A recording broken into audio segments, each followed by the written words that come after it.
सर्वार्थ सिद्धि पृष्ठ नंबर 347 347 विशेषार्थ। यहाँ प्रायश्चित के 9 भेद गिनाए हैं। प्रायः शब्द का अर्थ साधु लोक है, जिसका उसका जिस कर्म में चित्त होता है वह प्रायश्चित कहलाता है। अथवा प्रायः शब्द का अर्थ अपराध है और चित्त शब्द का अर्थ शुद्धि है, इसलिए प्रायश्चित का अर्थ अपराधों का शोधन करना है। ध्यान से दो शब्द बदलाए, प्रायः और चित्त।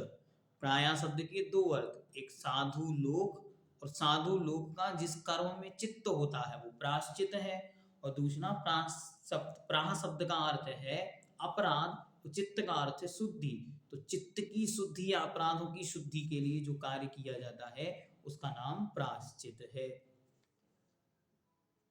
ये ही वे 9 भेद हैं जिनके द्वारा साधु दोषों का परिमार्जन करते हैं। पहला भेद आलोचना है। आलोचना इन 10 दोषों से रहित होकर की जाती है। 10 दोष जैसे देखें, 10 दोषों के विषय में पंडित जी साहब विस्तार से यहाँ पे लिखते हैं। उपकरण देने पर मुझे लघु प्रायश्चित देंगे, ऐसा विचार कर उपकरण प्रदान करना, यह पहला आलोचना का दोष है। आचार्य महाराज हैं, उनको कोई शास्त्र भेंट कर देंगे, फिर उसके बाद प्रायश्चित मांगेंगे, तो हो सकता खुशी में वो प्रायश्चित कम दे दें। इस प्रकार का भाव रखकर प्रायश्चित मांगना। मैं प्रकृति से दुर्बल हूँ, ग्लान हूँ। ग्लान मतलब होता है बीमार या किसी प्रकार के रोग से युक्त। उपवास आदि नहीं कर सकता। यदि लघु प्रायश्चित दे तो दोष कहूंगा, ऐसा कहना दूसरा दोष है। आचार्य के सामने जाके आचार्य से निवेदन करना कि देखो, आप जानते हो मैं बड़ा दुबला हूँ, मैं बीमार हूँ, उपवास आदि मुझसे होते नहीं, इसलिए आप यदि छोटा सा कोई प्रायश्चित देंगे तो ही मैं दोष कहता हूँ, अन्यथा मैं दोष नहीं कहूंगा। अन्य अदृष्ट गुप्त दोषों को छिपाकर प्रकाश में आए हुए दोषों का निवेदन करना तीसरा मायाचार नाम का दोष है।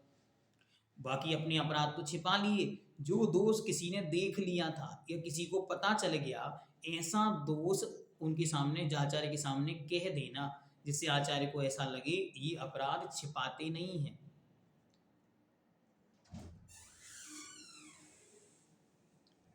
आलस्यवश या प्रमादवश अपने अपराधों की जानकारी प्राप्त करने में निरुत्सुक होकर स्थूल दोष कहना चौथा दोष है। और अपने अपराधों को जानने का भी भाव मन में नहीं होना कि यह मेरा अपराध है।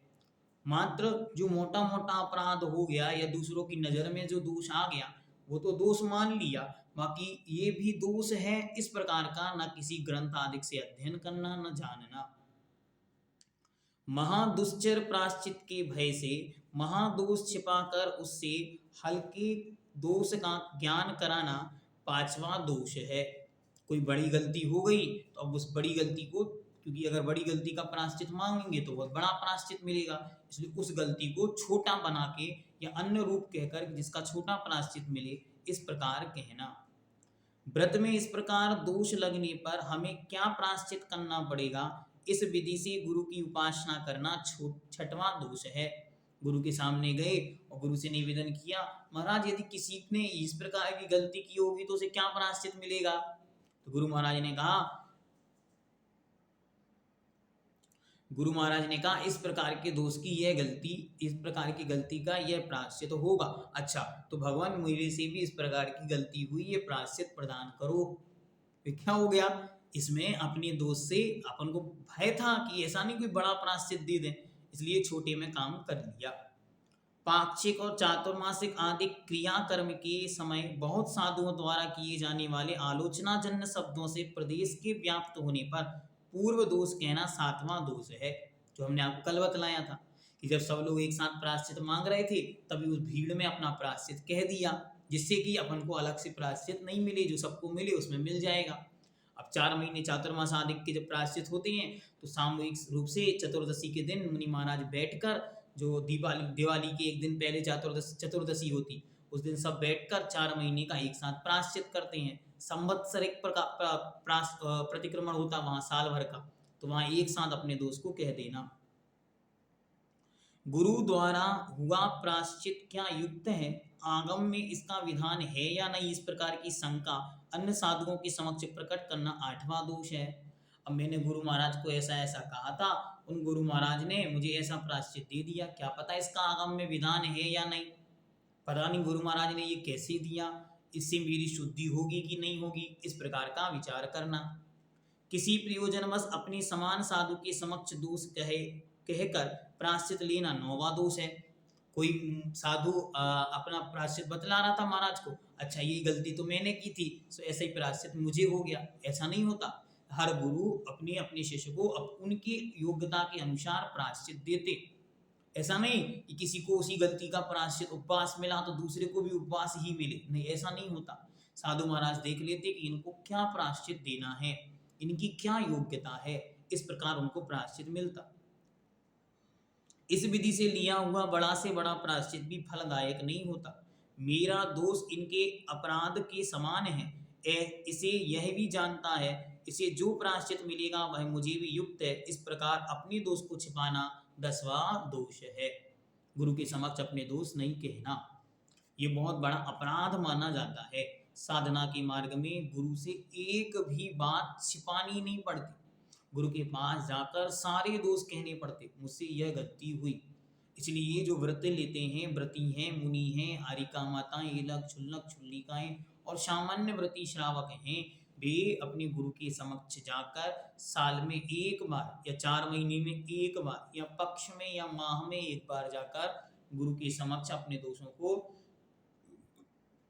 निवेदन करते हैं कि ये गुरु महाराज, मुझसे इस प्रकार की गलती बन गई है और इसका प्रायश्चित मुझे प्रदान करें।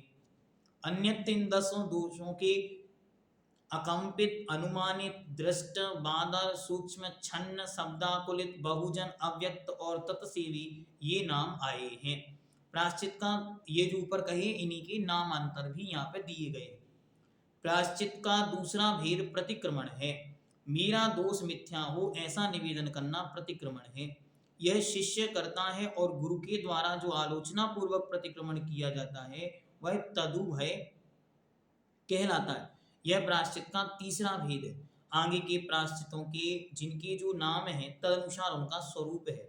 यहाँ प्रायश्चित के ये 9 भेद कहे हैं, किंतु मूलाचार में इनके आलोचना, प्रतिक्रमण, तदुभय, विवेक, व्युत्सर्ग, तप, छेद, मूल, परिहार और श्रद्धा इस प्रकार 10 भेद किए गए हैं।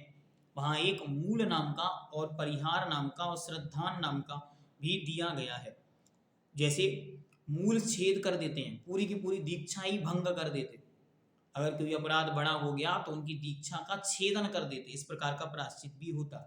कई बार उनको संघ से निकल जाने का आदेश दे देते, फिर बाद में जब उनको बहुत गिलानी होती है या गुरु महाराज को लगता है कि अब ये उस प्रकार की गलती नहीं कर रहे हैं या उस प्रकार की गलती नहीं करेंगे, तो उन्हें वापस बुला लेते। टीकाकार ने इनका स्पष्टीकरण करते समय मूल का यही अर्थ किया है जो उपस्थापना का किया। वही मूल का जैसा अर्थ है वैसे ही यहाँ पे पूरी दीक्षा छेद देना या कुछ दीक्षा कम कर देना या पुनर्दीक्षा दे देना, 2 प्रकार से होता। एक तो दीक्षा का छेद कर दिया, दीक्षा समाप्त, अब पुनः दीक्षा नहीं होगी।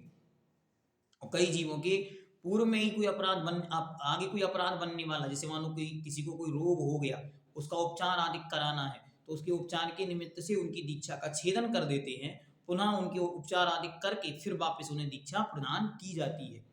कुछ व्यवस्थाओं में ऐसा होता है कि कोई अपराध उनसे हो गया तो उनकी सर्वथा दीक्षा का छेद कर देते हैं, अब उनको पुनः दीक्षा नहीं दी जाती। और तो कई स्थितियों में उनकी दीक्षा को कम कर दिया जाता, जैसे हमने आपको कल बतलाया था कि जो मुनिराज 1 तारीख को दीक्षित थे उनको 15 दिन या 1 महीने पीछे उनकी दीक्षा के 15 दिन का परिहार कर दिया। इस प्रकार के प्रायश्चित भी होते। प्रायश्चित गुरु और शिष्य की और आचार्य की व्यवस्था होती है, इसे वे सर्वसामान्य में बतला भी सकते, नहीं भी बतला सकते। वे दूसरों को कहें भी नहीं कि इसके साथ मैंने क्या व्यवहार किया, ये इसके साथ क्या व्यवहार करना, इस प्रकार से भी प्रायश्चित होता है। इसलिए ये जरूरी नहीं कि अरे आचार्य महाराज ने तो घोषणा ही नहीं की मंच से कि इनको क्या प्रायश्चित दिया, नहीं, ऐसा नहीं होता। ये गुरु और शिष्य के बीच की बात होती है। गुरु जिसको चाहें जिस रूप में प्रायश्चित देना चाहें वे उन्हें वैसा प्रायश्चित दे सकते। मूलाचार आदि ग्रंथों में और भगवती आराधना में जहाँ संलेखना का प्रकरण आता है वहां तो आचार्य का लक्षण देते हुए उन्होंने लिखा, उनको यदि आचार्य गुस्सा आ जाए उनकी गलती को देखकर, मानो उन्होंने बहुत बड़ी गलती कर दी तो उन्हें मार भी सकते हैं। तो इस प्रकार के वहां पर प्रायश्चित के विधान किए गए, लेकिन वे आचार्य होते हैं, करुणावान होते हैं, क्यों मारेंगे? तो उसकी गलती कोई तीव्र गलती बन जाए तो उसकी सुधार के लिए या पुनः मार्ग में स्थापित करने के लिए उनको इस प्रकार के प्रायश्चितों का विधान भी किया। और प्रायश्चित ग्रंथ होते हैं, प्रायश्चित ग्रंथत्रयी नाम से परम पूज्य मुनि श्री प्रणम सागर जी ने टीका भी की है। ये मुनियों को और आचार्यों, केवल आचार्यों को भी ये पढ़ने योग्य है, सामान्य मुनियों को भी इसे पढ़ने को मना किया जाता है। तो बड़े बड़े जो मुनि महाराज होते हैं वे इन ग्रंथों का आचार्य अध्ययन करते और आचार्य ही अपने शिष्यों को इनका अध्ययन कराते और उन्हें प्रायश्चित के विधान में दृढ़ करते, उन्हें प्रायश्चित प्रदान करते। तथा मानसिक दोष के होने पर उसके परिमार्जन के लिए मेरा दोष मिथ्या हो ऐसा अभिव्यक्त करने का नाम श्रद्धान नाम का प्रायश्चित है। इसलिए आप सबको भी ये करना चाहिए कम से कम। जैसे कोई अपराध हुआ, कोई गलती हुई, हमको लगा, तुरंत आंखें बंद करके और उसे मानसिक रूप से ये मेरा दोष मिथ्या हो। या जिनेंद्र भगवान की जब दर्शन करने जाएं तो खमामि सभ्य जीवाणम सभ्ये जीवा खमन्तु मे मैत्री में सर्वभूतेषु वैरम मध्यम नकीणवी। हे भगवान, मैं सबको क्षमा करता हूँ, सब मुझे क्षमा प्रदान करें। मैं सबको क्षमा करता हूँ, सब मुझे क्षमा प्रदान करें। मैं सबको क्षमा करता हूँ, सब मुझे क्षमा प्रदान करें। यहाँ कोई भी मेरा शत्रु या बैरी नहीं है, मेरा किसी के प्रति बैर भाव नहीं है, मैं सबके प्रति मित्रता का भाव रखता हूँ, सभी मेरे प्रति मित्रता का भाव रखें। इतना प्रतिक्रमण तो हमें दोनों टाइम कम से कम करना ही चाहिए। ये दुनिया का सबसे छोटा प्रतिक्रमण है जिसे भगवान भट्टकेर देव ने ग्रंथराज मूलाचार्य जी में कम से कम 10 बार प्रयोग किया है। हर अधिकार के प्रारंभ में और अंत में उन्होंने इसको किया ही किया है, कहीं प्रारंभ में तो कहीं अंत में। इसलिए ये महत्वपूर्ण है, आप सब इसे अपनी आदत में लाएं कि प्रतिदिन कम से कम ये गाथा याद करनी है सबको। ये वाली गाथा चाहे तो इसको अपने पास लिख के रख लें और प्रतिदिन इतनी गाथा बोलकर प्रायश्चित अवश्य करें।